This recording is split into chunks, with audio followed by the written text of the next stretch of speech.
Assalamualaikum warahmatullahi wabarakatuh. Kami dari kelompok satu akan mempresentasikan hasil kerja dari kelompok kami mengenai bentuk mengikuti fungsi dekonstruksi UX lintas industri, studi kasus dan implementasi antarmuka e-commerce, Shopee versus media sosial atau Instagram.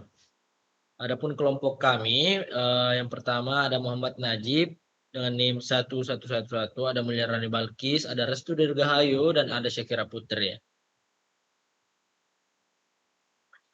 Langsung saja kita masuk pada pembahasan. Yang pertama, dua raksasa digital atau dua paradigma berbeda, Shopee dan Instagram mendominasi pasar mereka masing-masing, namun memiliki pendekatan UI UX yang bertolak belakang.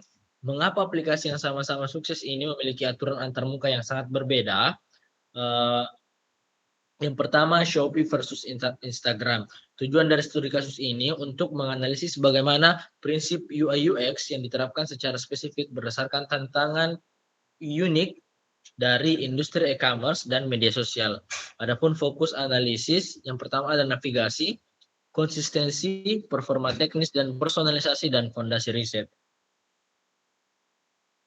Adapun struktur visual dan navigasi the surface pada aplikasi Shopee, navigasi bottom navigation berada live video, notifikasi, dan saya. Ada struktur UI, layout padat, dense layout, penuh icon, jelas jalan pintas, banner, paramount, dan kategori produk. Selanjutnya ada warna dan konsistensi dominasi warna. Orange untuk identitas merek, tombol call to action, seragam seperti beli, sekarang, dan label harga mencolok. Adapun tujuan visual dari itu untuk memicu urgensi dan impuls belanja. Kita beralih pada Instagram atau minimalis konten. Yang pertama pada navigasi, bottom navigation minimalis atau home search, create, reels, and profile. Struktur UI-nya, tata letak berskala besar yang memfokus penuh pada konten visual pengguna. Yang lanjut pada warna dan konsistensi, skema latar belakang monokrom hitam putih dengan font dan ikon seragam. Tujuan visual untuk memastikan konten pengguna menjadi bintang utama tanpa distraksi visual lainnya. Selanjutnya ada performa teknis dan personalisasi atau The Agent. Yang pertama ada kecepatan, mengorbankan sedikit kecepatan rendering demi memuat banyak aset sekaligus. Animasi, live streaming, game internal, dan promo. Yang kedua ada personalisasi algoritma. Rekomendasi beranda didasarkan pada riwayat pencarian terakhir, isi keranjang, dan tren pembelian wilayah. Yang ketiga ada target mesin, meningkatkan conversion rate atau penjualan. Selanjutnya ada personalisasi retensi. Yang pertama ada kecepatan, relatif sangat mulus dan cepat saat scrolling video atau reels berkat optimasi caching dan komparasi data media tingkat tinggi. Yang kedua ada personalisasi algoritma, feed dan explore disesuaikan instan berdasarkan durasi tontonan, interaksi, like atau komen, dan daftar akun yang diikuti. Yang ketiga ada target mesin, mempertahankan screen time selama mungkin. Terus ada fondasi riset UX atau The Blueprint. Psikolog konsumen, fokus riset mempelajari pola psikolog belanja konsumen kelas pekerja atau massal. Metode dominan, eksperimen berbasis data transaksi atau A/B testing tata letak promo. Fitur hasil riset, adaptasi kebiasaan lokal atau fitur cash on delivery atau COD, dan implementasi gamifikasi Shopee Tanam. Terus ada budaya digital. Fokus riset mempelajari tren budaya digital, anak muda, dan metode ekspresi diri. Terus metode dominan, riset interaksi sosial dan tren pembuatan konten oleh kreator. Fitur hasil riset, optimalisasi kemudahan berbagi pesan secara instan. Fitur direct message dan notes yang terus diperbarui. Terus ada anatomi antarmuka. Bukti visual dan anotasi. Shopee versus Instagram. High density layout. Elemen promo saling bertumpuk untuk mendorong urgensi. Anotasi perbaikan. Berikan sedikit breathing room antar banner agar pengguna tidak mengalami kelelahan visual atau cognitive overload. Bottom navigation. Akses cepat ke transaksi. Beranda, live, video, notifikasi, dan saya. Instagram, konten centric space, latar monokrom membuat warna media pop out. Anotasi perbaikan ikon navigasi atas terkadang sulit dijangkau untuk pengguna satu tangan di layar besar.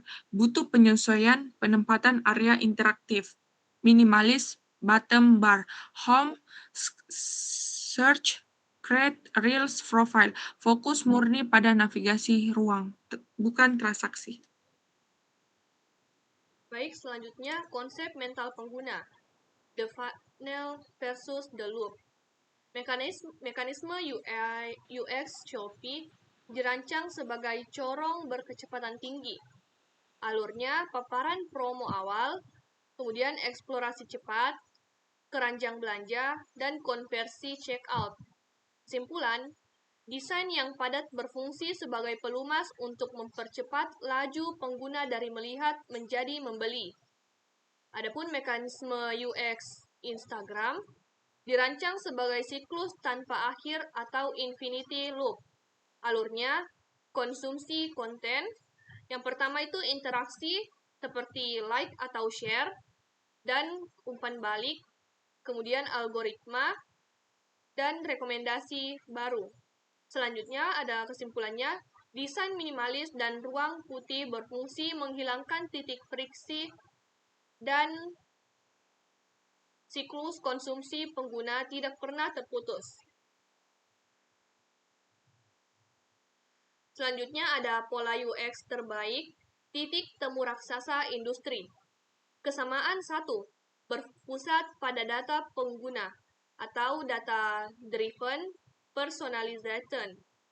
Detailnya, kedua aplikasi sama-sama memanfaatkan algoritma canggih secara real-time. Dan kemudian mereka membaca pola perilaku unik pengguna untuk merakit dan menyajikan halaman beranda seperti feed atau home yang sangat personal bagi setiap individu. Kemudian kesamaan yang kedua, desain berbasis mobile first. Jadi, keduanya mematuhi hukum ergonomi perangkat genggam. Kenyamanan penggunaan satu tangan diprioritaskan dengan meletakkan menu navigasi utama persis di area jangkauan ibu jari bagian bawah seperti button navigation bar. Kemudian selanjutnya saya serahkan kepada teman saya.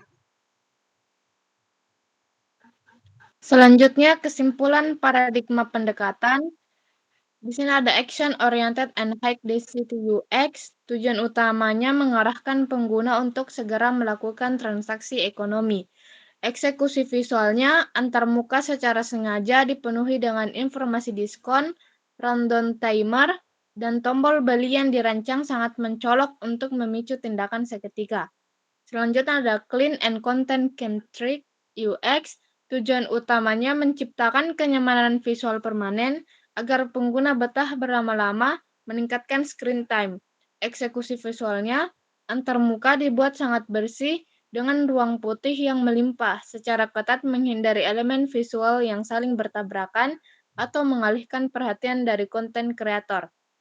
Selanjutnya, rekomendasi dan pelajaran masa depan.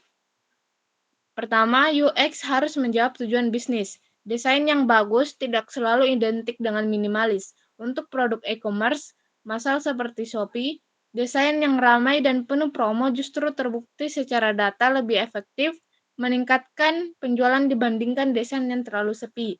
Yang kedua, konteks industri menentukan estetika. Estetika tunduk pada karakteristik audiens industri.